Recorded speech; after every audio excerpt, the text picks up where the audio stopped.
jsme trénovaní na určité věc, to znamená provést finálový výstřel za jakýchkoliv podmínek, pokud bude ohrožen život a zdraví jiných osob.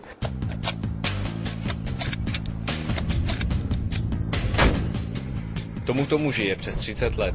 Je to obyčejný člověk. Má rodinu jako každý jiný.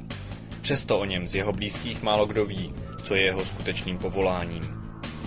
Je členem elitní policejní jednotky, útvaru rychlého nasazení. Úkolem této jednotky je bojovat proti terorismu a organizovanému zločinu. Úkolem tohoto člověka je, aby zastřelil kohokoliv, kdo by chtěl ublížit osobě, kterou má chránit. Je to odstřelovač. My to bereme úplně stejně, jako kdyby přijel kterýkoliv prezident. Pro nás je vlastně vizitka toho, že svoji práci uděláme dobře a je úplně jedno, jestli přijede prezident z banánové republiky, anebo vlastně nejvlivnější muž světa.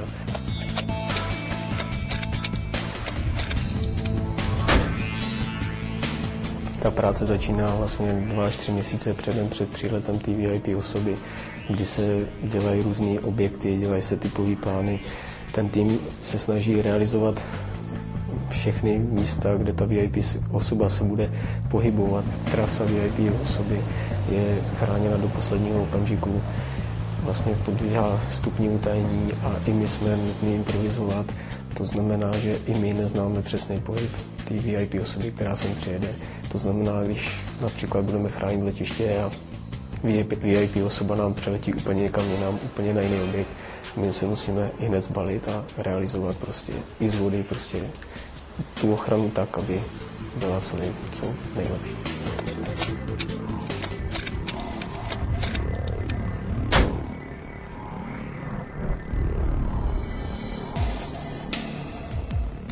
Když osoba, kterou mají chránit, dorazí, odstřelovači ji v hledáčku ani nevidí. Sledují všechny v jejím okolí. Všechny, kdo by jí mohli ublížit. Není čas na emoce, není čas na to přemýšlet, koho vlastně chrání. My na ně skoro vůbec nekoukáme, protože my máme úkol chránit jeho a ne sledovat jeho. To znamená, naše oči jsou upřený do okolí mimo něj, tak, aby on byl v naprostém bezpečí.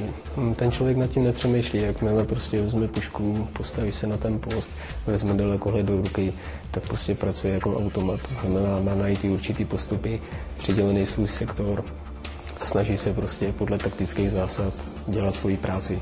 Myslím si, že vůbec nepřemýšlí, kdo stojí za ním, nebo jestli tam je prezident USA nebo ruský prezident. Musíte hlídat daný sektor, jestli se tam něco nezměnilo, jestli prostě tam nedojde k něčemu, co by mohlo ohrozit vaši chráněnou osobu.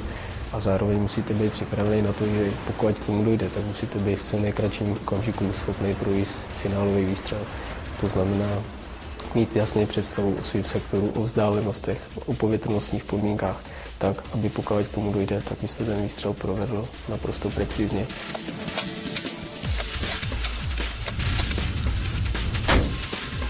George Bush z Prahy bezpečně a ve zdraví odletěl. Po celou dobu mu i tato jednotka zajišťovala bezpečí. Tým odstřelovačů nemusel zasahovat. Toto je vždy i pro ně tou lepší variantou. A na otázku, jestli někdy musel někoho zastřelit, odpovídá. O tom nemůžu mluvit. Podléhá to našim vlastně striktním pravidlům a o tom se prostě mezi odstřelovači vůbec nemluví.